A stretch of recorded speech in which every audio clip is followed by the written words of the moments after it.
Hey, we all know that there are certain things that seem inescapable, perennial, inexhaustible. There's death and taxes, unfortunately, and the ego of Hillary Clinton. Yes, indeed. She's given us another great example to understand why she is the Energizer Bunny of egomania. Last week, while she was in England, she actually compared herself to Winston Churchill. And on the serious side, she likened the president to a very nasty World War II figure.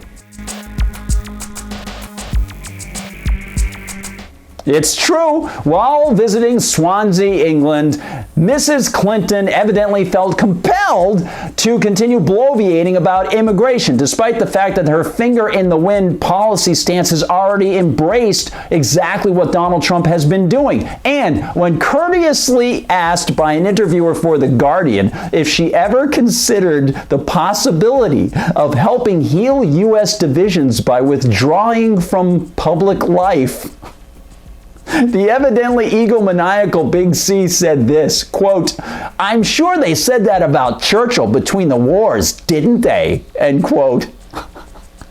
All right, now, to her credit, the Guardian writer named Decca Aitkenhead picked up on this, and she noted that Clinton came back with the comment a bit too quickly for the line to sound spontaneous. Action of a character which anyone may judge for himself.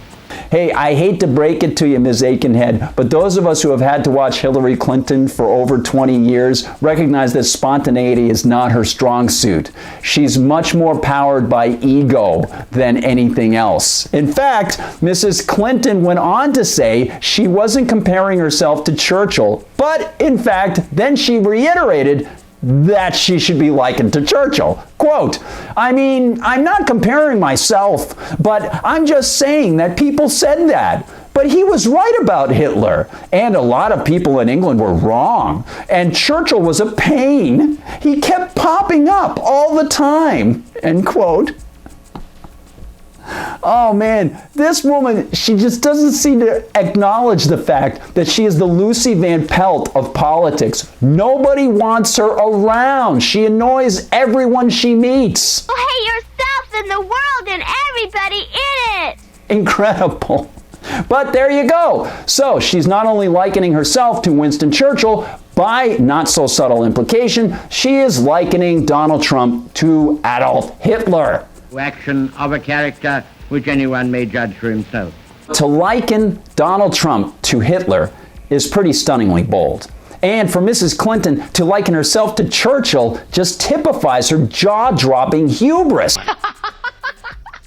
But in fact, those of us who are familiar with history and some of the background information on Winston Churchill recognize that perhaps she's actually not too far off, because Churchill's background as a supposed paragon of conservative principles is not really the case. As Adam Young has noted for the Ludwig von Mises Institute, Churchill actually switched parties twice. Winston Churchill, elected as a Conservative MP for Oldham in 1900, defected to the Liberal Party in 1904. By 1924, and a switch or two later, he was back in the fold as a Conservative.